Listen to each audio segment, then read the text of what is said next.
சிவனே சிவனே சுந்தரம் அவனது அழகோ அழகு. சத்யம் சிவனே சிவனே சுந்தரம் அவனது அழகோ அழகு. சிவனது ஞானம் புரிந்து கொண்டவரிடம் மாயை தோற்றே போகும். சத்யம் சிவம் சுந்தரம் சத்யம் சிவம். ஓம் சாந்தி. இன்றைய அழகான முரளியில் அற்புதமாக பாபா என்ன சொல்ல வராருன்னு பார்க்கலாம் வாங்க. பாபா சொல்கிறாங்க, நாம் நினைவிலிருந்து அத்தீந்திரிய சுகத்தை அனுபவம் செய்ய வேண்டும். அடுத்தது கோபத்தினுடைய பூதத்தோடு யாராவது உங்ககிட்ட பேசினா அவங்கக்கிட்ட இருந்து நீங்கள் விலகி இருக்கணும்னு சொல்கிறாங்க. ஏன்னா யாருக்குள்ள கோபங்கிற பூதம் இருக்குதோ அவங்கள பூத நாயகி பூத நாயகன் அப்படின்னு சொல்லுவாங்க. உலகத்தில் கூட பூதத்தை கண்டால் விலகி இருப்பார்கள்.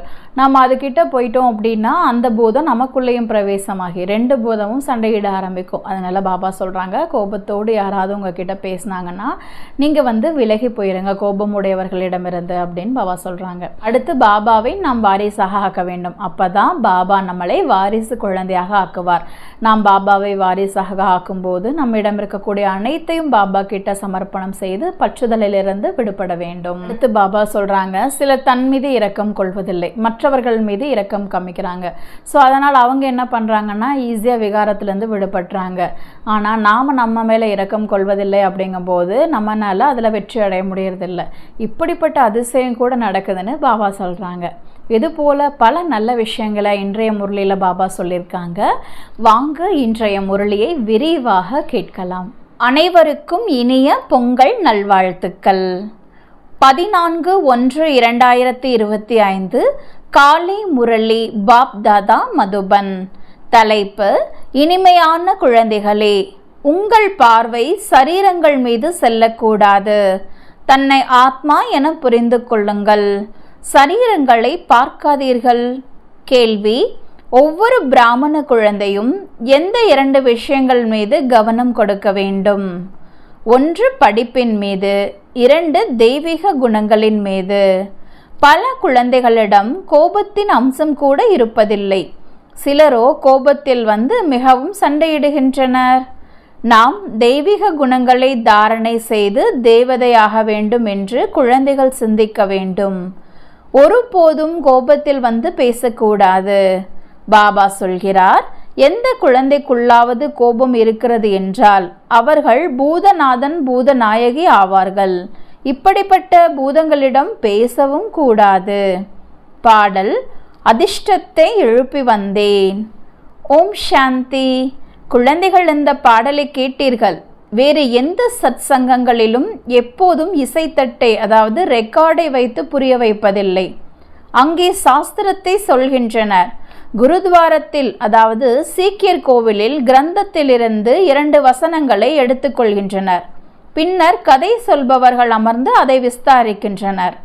ரெக்கார்டை வைத்து புரிய வைப்பது எங்கும் நடப்பதில்லை. இவை அனைத்தும் பக்தி மார்க்கத்தின் பாடல்களாகும் என பாபா புரிய வைக்கிறார். குழந்தைகளுக்கு புரிய வைக்கப்பட்டுள்ளது, ஞானம் தனிப்பட்டது. அது ஒரு நிராகார சிவ பகவானிடமிருந்துதான் கிடைக்கும். இதற்கு ஆன்மீக ஞானம் என சொல்லப்படுகிறது. ஞானம் பலவிதமாக உள்ளது அல்லவா? இந்த கம்பளம் எப்படி உருவாகிறது என்ற ஞானம் அதாவது செய்முறை விவரம் உங்களுக்கு உள்ளதா என கேட்கப்படலாம். ஒவ்வொரு பொருளை குறித்த ஞானம் அதாவது உருவாக்கம் பற்றிய விளக்கம் இருக்கிறது. அவை ஸ்தூலமான விஷயங்கள். ஆத்மாவாகிய நம் அனைவருக்கும் ஆன்மீக தந்தை அவர் ஒருவரே என குழந்தைகள் அறிவார்கள். அவருடைய உருவம் கண்ணுக்கு தெரிவதில்லை. அந்த நிராகாரரின் சித்திரம் அதாவது உருவம் கூட சாலி கிராமம் அதாவது குழந்தைகளை போன்றதே. அவரைத்தான் பரமாத்மா என கூறுகின்றனர். அவர்தான் நிராகாரமானவர் என்று கூறப்படுகிறது. மனிதரை போன்ற சரீரம் கிடையாது. அனைத்து பொருளுக்கும் உருவம் கண்டிப்பாக இருக்கிறது. அவை அனைத்திலும் சிறியதிலும் சிறியதாக உருவம் ஆத்மாவினுடையதாகும். அதனை இயற்கை என்றே சொல்வார்கள்.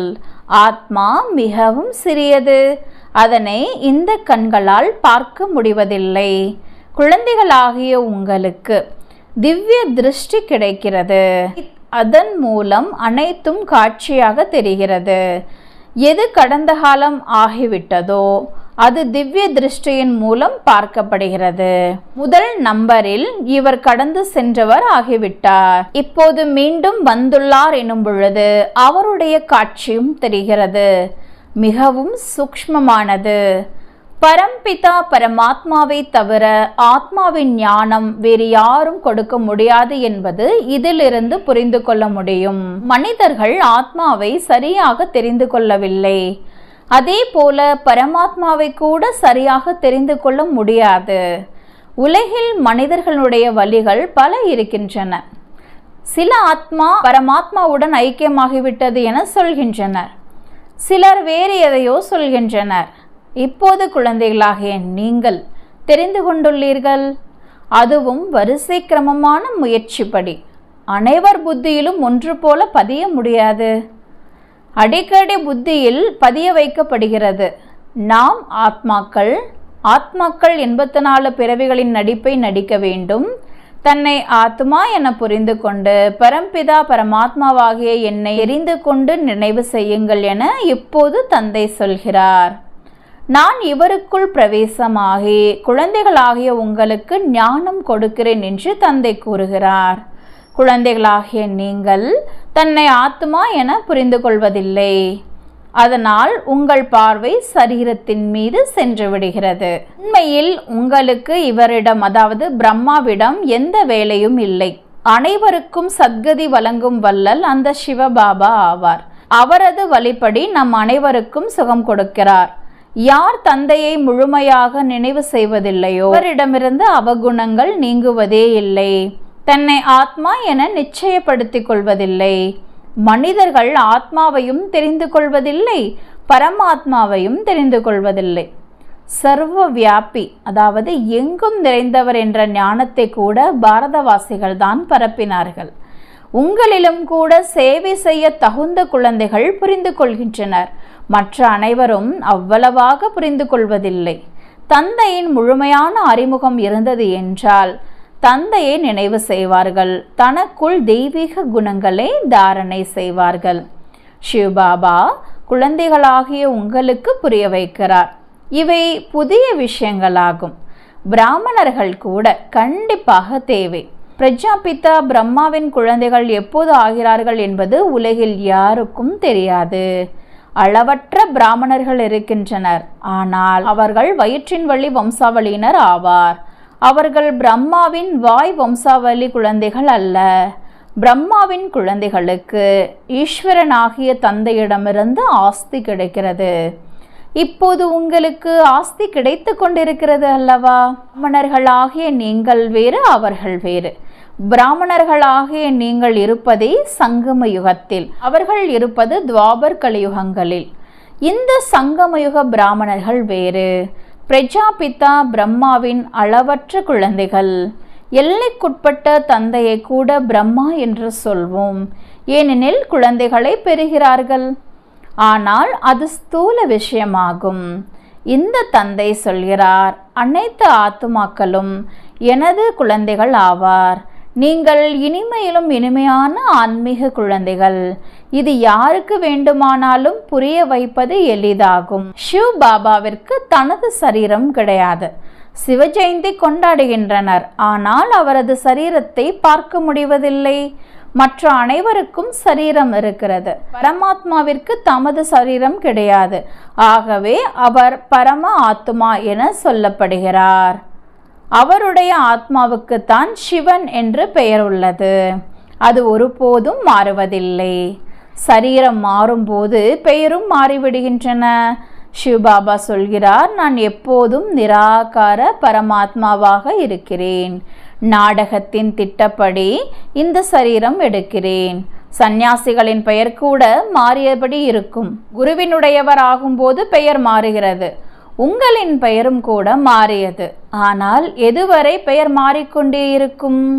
எவ்வளவு பேர் ஓடிப்போனவராகிவிட்டனர். அந்த சமயத்தில் இருந்தவர்களுக்கு பெயரிடப்பட்டனர். அதாவது பாபா ஃபஸ்ட்டு வந்த குழந்தைகள் எல்லாருக்குமே ஒரு அழகான பெயரை சூட்டினார். நிறைய பேருக்கு பெயர் மாற்றப்பட்டது. ஆனால் நிறைய பேர் எகிப்தை விட்டு போயிட்டாங்க. இப்போது பெயர் வைப்பதில்லை. யார் மேலும் நம்பிக்கை இல்லை. மாயை பலரை தோற்கடித்து விடுகிறது. அப்போது ஓடிவிடுகின்றனர். ஆகையால் பாபா யாருக்கும் பேர் வைப்பதில்லை. அன்னைக்கெல்லாம் தாதிகளுக்கெல்லாம் பேர் மாற்றினாங்க, ஒவ்வொருவருக்கும் பேர் மாற்றினாங்க. ஆனால் பாபா சொல்கிறார், இப்போ யாரையும் நம்ப முடியல. ஏன்னா நிறைய பேர் என்ன பண்ணிட்டாங்கன்னா பாபா விட்டு போயிட்டாங்க.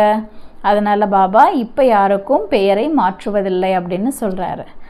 சிலருக்கு வைப்பது, சிலருக்கு வைக்காமல் இருப்பது, அதுவும் சரியில்லை. பாபா நாங்கள் உங்களுடையவராக ஆகிவிட்டோம் என்று சொல்கிறார்கள். ஆனால் சரியான விதத்தில் என்னுடையவராக ஆவதில்லை. வாரிசு ஆவதன் ரகசியம் கூட தெரியாதவர்கள் நிறைய பேர் உள்ளனர். பாபாவை சந்திக்க வருகின்றனர், ஆனால் வாரிசுகள் அல்ல. வெற்றி மாலையில் வர முடியாது. நாம் வாரிசுகள் என சில நல்ல நல்ல குழந்தைகள் புரிந்திருக்கின்றனர். ஆனால் இவர் வாரிசு அல்ல என்று பாபா புரிந்து கொள்கிறார். வாரிசு ஆவதற்காக பகவானை தன் வாரிசாக ஆக்க வேண்டும். இந்த ரகசியத்தை புரிந்து கொள்வது மிகவும் கஷ்டமாகும். பாபாவுடைய வாரிசு நாம ஆகணும் அப்படின்னா, அதாவது பாபா வாரிசு குழந்தைன்னு சொல்றவர் நாம இருக்கணும் அப்படின்னா, பாபா ஒரு அழகான விஷயத்த சொல்றாரு. நாம அவரை வாரிசாக்கணும். எல்லாரும் பாபாவை சந்திக்கலாம், ஆனால் எல்லாருமே பாபாவோட வாரிசு குழந்தை ஆக முடியாதுன்னு பாபா சொல்றாங்க. அதனால் அவரை கூட நம்ம வாரிசாக எடுத்துக்கொள்ளும் போது தான் அவருக்கு நாம் வாரிசு குழந்தையாக ஆக முடியும். வாரிசு என்று யார் புரிந்து கொள்ளப்படுகிறார் என்பதை பாபா புரிய வைக்கிறார். பகவானை யாராவது வாரிசாக ஆக்கி கொண்டால் ஆஸ்தி கொடுக்க வேண்டும். போது தந்தை தன் வாரிசாக ஆக்குவார். ஆஸ்திகளை ஏழைகளை தவிர எந்த பணக்காரரும் தர முடியாது. மாலை எவ்வளவு குறைவானவர்கள் உடையவராக உருவாகிறது. இதை கூட யாராவது பாபாவிடம் கேட்டால் பாபா சொல்ல முடியும். பகவானை யாராவது வாரிசாக ஆக்கி கொண்டால் ஆஸ்தி கொடுக்க வேண்டும். அப்போது பிறகு தந்தை தன் வாரிசாக ஆக்குவார். ஆஸ்தியை ஏழைகளை தவிர எந்த பணக்காரரும் தர முடியாது. மாலை எவ்வளவு குறைவானவர் உடையவராக உருவாகிறது. இதை கூட யாராவது பாபாவிடம் கேட்டால் பாபா சொல்ல முடியும், நீங்கள் வாரிசு ஆவதற்கான உரிமை உள்ளவரா இல்லையா என்று. இந்த பாபாவும் கூட சொல்ல முடியும். இது புரிந்து கொள்ளக்கூடிய பொதுவான விஷயமாகும். வாரிசு ஆவதிலும் கூட மிகவும் புத்தி தேவை. லக்ஷ்மி நாராயணன் உலகில் எஜமானராக இருந்தனர். ஆனால் இந்த எஜமான் தன்மையை எப்படி அடைந்தனர் என்பதை யாரும் அறியவில்லை. இப்போது உங்களிடம் லட்சியம், குறிக்கோள் முன்னால் உள்ளது. நீங்கள் இப்படி ஆக வேண்டுமென்று. குழந்தைகள் சொல்வார்கள், நாங்கள் சூரிய வம்சத்து லக்ஷ்மி நாராயணனாக ஆகப் போகிறோம். சந்திர வம்சத்து ராமர் சீதையாக அல்ல. ராமர் சீதையை சாஸ்திரங்களில் இழிவாக செய்துவிட்டனர். லக்ஷ்மி நாராயணனை ஒருபோதும் தவறாக கூறியதை பற்றி கேள்விப்பட்டதில்லை. சிவபாபா மற்றும் கிருஷ்ணருக்கும் கூட நிந்தனை செய்யப்பட்டது. நான் குழந்தைகளாகிய உங்களை இந்த அளவு உயர்ந்ததிலும் உயர்ந்தவராக ஆக்குகிறேன் என்று தந்தை கூறுகிறார். என்னை விடவும் குழந்தைகள் வேகமாக சென்று விடுகின்றனர். லக்ஷ்மி நாராயணனை யாரும் நிந்தனை செய்ய மாட்டார்கள். கிருஷ்ணரின் ஆத்மா அதேதான். ஆனால் தெரியாத காரணத்தால் நிந்தனை செய்துவிட்டனர். லக்ஷ்மி நாராயணனின் கோயில் கூட மிகவும் குஷியோடு கட்டுகின்றனர். உண்மையில் ராதா கிருஷ்ணருடைய கோவில் கட்ட வேண்டும். ஏனென்றால் அவர்கள் சதோ பிரதானமானவர்களாக இருந்தனர். இவர்களில் லக்ஷ்மி நாராயணன் இளமை பருவத்தை சதோ என்கிறோம். அவர்கள் சிறியவர்கள், ஆகவே சதோ பிரதானம் என்று கூறுவோம். சிறிய குழந்தை மகாத்மாவுக்கு சமமாக இருக்கும். சிறிய குழந்தைக்கு விகாரத்தை பற்றி தெரியாதது போல அங்கே பெரியவர்களுக்கு கூட விகாரம் என்றால் என்ன என்பதே தெரியாது. இந்த 5 பூதங்கள் அங்கே இருப்பதில்லை. விகாரங்களை பற்றி தெரியவே தெரியாது. இந்த சமயம் இரவாக உள்ளது. காம விகாரத்தின் அங்க சேஷ்டைகள் இரவில்தான் நடக்கிறது. தேவதைகள் இருப்பது பகலில், அதாவது சொர்க்கம் சத்யுகத்தில் என்பதால் காமத்தின் சேஷ்டைகள் இருப்பதில்லை. எந்த விகாரமும் இருக்காது. இப்போது இரவில் ராவண ராஜ்யம் அனைவரும் விகாரிகளாக இருக்கின்றனர். சத்யுகம் வந்தாலே நம் அனைத்து விகாரங்களும் சென்றுவிடும் என்பதை நீங்கள் அறிவீர்கள். விகாரம் என்பது என்ன என்பதன் பொருள் தெரிந்திருக்காது. இவை ராவணனின் விகார குணங்களாகும். இது விஷம் நிறைந்த உலகமாகும். நிர்விகாரி உலகத்தில் விகாரத்தின் விஷயம் கூட இருக்காது. அது ஈஸ்வரிய ராஜ்யம் என்றுதான் சொல்லப்படுகிறது. இப்போது இருப்பது அசுர ராஜ்யம். இது யாருக்கும் தெரியாது. நீங்கள் வரிசை கிரமமான முயற்சிப்படி அனைத்தும் அறிவீர்கள். அளவற்ற குழந்தைகள் இருக்கின்றனர். இந்த அனைத்து பீக்குகளும், அதாவது பிரம்மா குமாரர்களும் யாருடைய குழந்தைகள் என்பதை எந்த மனிதரும் புரிந்து கொள்ள முடியாது. அனைவரும் சிவபாபாவை நினைவு செய்கின்றனர். பிரம்மாவை கூட நினைப்பதில்லை. இவர் பிரம்மா தாமே சொல்கிறார், சிவபாபாவை நினைவு செய்யுங்கள் என்று. அவர் மூலம் பாவக்கர்மங்கள் அழியும். வேறு யாரை நினைவு செய்தாலும் பாவக்கர்மங்கள் அழியாது. என்னை மட்டும் நினைவு செய்யுங்கள் என்று கீதையிலும் சொல்லப்பட்டுள்ளது. இதை சிவபாபா சொல்றாரு. கிருஷ்ணர் சொல்ல முடியாது. ஆஸ்தி கிடைப்பதே நிராகார தந்தையிடமிருந்துதான். தன்னை ஆத்மா என புரிந்து கொள்ளும் போது சிவபாபாவை நினைவு செய்ய முடியும். நான் ஆத்மா என்பதை உறுதியாக நிச்சயமாக்க வேண்டும். எனது தந்தை பரமாத்மா ஆவார். அவர் சொல்கிறார், என்னை நினைவு செய்தால் நான் உங்களுக்கு ஆஸ்தி கொடுப்பேன் என்று. நான் அனைவருக்கும் சுகம் கொடுக்கிறேன். நான் அனைத்து ஆத்துமாக்களையும் சாந்தி தாம் அழைத்து செல்கிறேன். யார் கல்பத்திற்கு முன்பு தந்தையிடமிருந்து ஆஸ்தி எடுத்திருப்பார்களோ அவர்கள்தான் இப்போதும் வந்து ஆஸ்தி எடுப்பார்கள். பிராமணர்கள் ஆவார்கள். பிராமணர்களிலும் சில குழந்தைகள் உறுதியானவர்களாக இருக்கிறார்கள். சொந்த தாயின் குழந்தைகளாகவும் ஆவார்கள், மாற்றாந்தாய் குழந்தைகளாகவும் ஆவார்கள். நாம் நிராகர சிவபாபாவின் வம்சாவளி ஆவோம். வம்சம் எப்படி பெருகிக்கொண்டே போகும் என்பதை அறிவோம். இப்போது பிராமணன் ஆன பிறகு நாம் திரும்பி செல்ல வேண்டும். அனைத்து ஆத்துமாக்களும் சரீரத்தை விட்டு விட்டு திரும்ப செல்ல வேண்டும். பாண்டவர்கள், கௌரவர்கள் என இரு சாரரும் சரீரத்தை விட வேண்டும். நீங்கள் இந்த ஞான சமஸ்காரத்தை எடுத்து செல்கிறீர்கள். பிறகு அதன் அடிப்படையில் உங்களுக்கு பலன் கிடைக்கிறது. அதுவும் நாடகத்தில் பதிவாகி உள்ளது. பிறகு ஞானத்தின் படிப்பும் முடிந்து விடுகிறது. உங்களுக்கு 84 பிறவிகளுக்கு பிறகு ஞானம் கிடைக்கிறது. பிறகு இந்த ஞானம் மறைந்து விடுகிறது. நீங்கள் பலனை அனுபவிக்கிறீர்கள். அங்கே வேறு எந்த தர்மத்தை சேர்ந்தவர்களுடைய படங்கள் முதலானவை இருக்காது. உங்களுடைய படங்கள் பக்தி மார்க்கத்தில் கூட இருக்கும். சத்யுகத்தில் யாருடைய படமும் இருக்காது. தேவி தேவதைகள் மட்டுமே இருப்பார்கள். பின்னர் சிருஷ்டி வளர்ந்தபடி செல்கிறது. குழந்தைகளாகிய நீங்கள் இந்த ஞானத்தை சிந்தனை செய்து செய்து அத்தீந்திரிய சுகத்தில், அதாவது இந்திரிய சுகங்களுக்கு அப்பாற்பட்ட நிலையில் இருக்க வேண்டும். நிறைய ஞான விஷயங்கள் இருக்கின்றன. ஆனால் மாயை அடிக்கடி மறக்கடித்து விடுகிறது என பாபா புரிந்து கொள்கிறார். ஆக சிவபாபா நமக்கு படிப்பிக்கிறார் என்ற நினைவு இருக்க வேண்டும். அவர் உயர்ந்ததிலும் உயர்ந்தவர் ஆவார். நாம் இப்போது வீடு திரும்ப வேண்டும். எவ்வளவு சகஜமான விஷயங்கள்! அனைத்து ஆதாரம் நினைவில்தான் உள்ளது. நாம் தேவதையாக வேண்டும். தெய்வீக குணங்களும் தாரணை செய்ய வேண்டும். 5 விகாரங்கள் பூதங்கள் போன்றவை. காமம் எனும் பூதம், கோபம் எனும் பூதம், தேக அபிமானத்தின் பூதமும் இருக்கிறது. இவை 5 பெரிய பூதங்கள் என பிராமண குழந்தைகளாகிய உங்களுக்கு தெரியும். முதல் நம்பர் காமம் எனும் பூதம். 2வது கோபம் எனும் பூதம். யாராவது கரடு முரடாக பேசினால் இவர் கோபம் மிக்கவர் என தந்தை சொல்கிறார். இந்த பூதம் வெளியேற வேண்டும். ஆனால் பூதம் வெளியேறுவது மிகவும் கஷ்டமாக உள்ளது.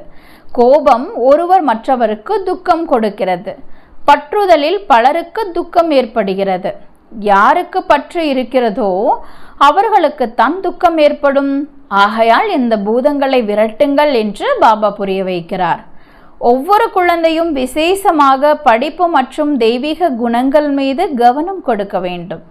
பல குழந்தைகளுக்குள் கோபத்தின் அம்சம் கூட இருப்பதில்லை. சிலரோ கோபத்தில் வந்து மிகவும் சண்டை போடுகின்றனர். நாம் தெய்வீக குணங்களை தாரணை செய்து தேவதையாக வேண்டும் என குழந்தைகள் சிந்தனை செய்ய வேண்டும். ஒருபோதும் கோபத்துடன் பேசக்கூடாது. யாராவது கோபித்து கொண்டால் இவருக்குள் கோபம் என்னும் பூதம் உள்ளது என புரிந்து கொள்ளுங்கள். அவர்கள் பூதநாதன் பூதநாயகி ஆகிவிடுகின்றனர். இப்படிப்பட்ட பூதம் உள்ளவர்களுடன் ஒருபோதும் பேசக்கூடாது. ஒருவர் கோபத்தில் வந்து பேசினார்.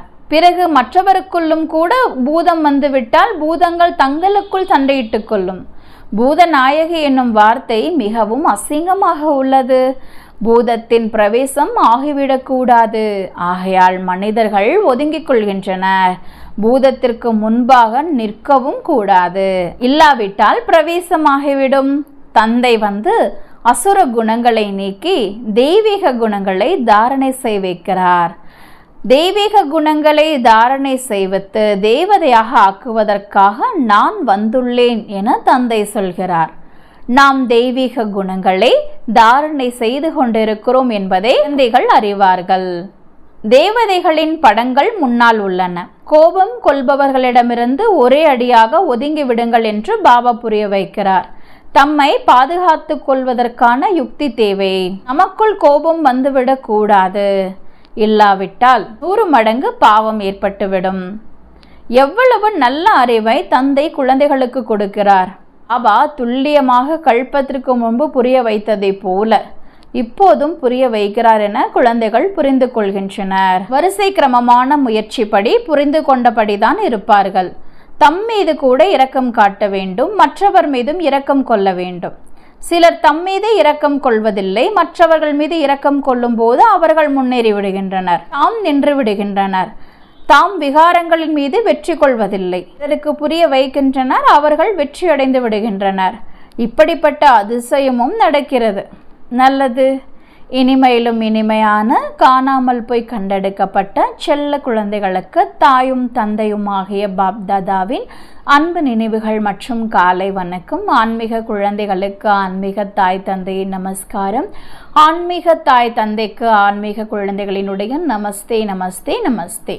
தாரணைக்கான முக்கிய சாரம்: ஞான சிந்தனை செய்து அதீந்திரிய சுகத்தில் இருக்க வேண்டும். யாருடனும் மூர்க்கத்தனமாக பேசக்கூடாது. யாராவது கோபத்துடன் பேசினால் அவர்களிடமிருந்து ஒதுங்கிக் கொள்ள வேண்டும். 2. பகவானின் வாரிசு ஆவதற்காக முதலில் அவரை வாரிசாக ஆக்க வேண்டும். புத்திசாலியாகி தமது அனைத்தையும் தந்தைக்கு சமர்ப்பணம் செய்து பற்றுதலை நீக்க வேண்டும். தம் மீது தாமே இரக்கம் காட்ட வேண்டும்.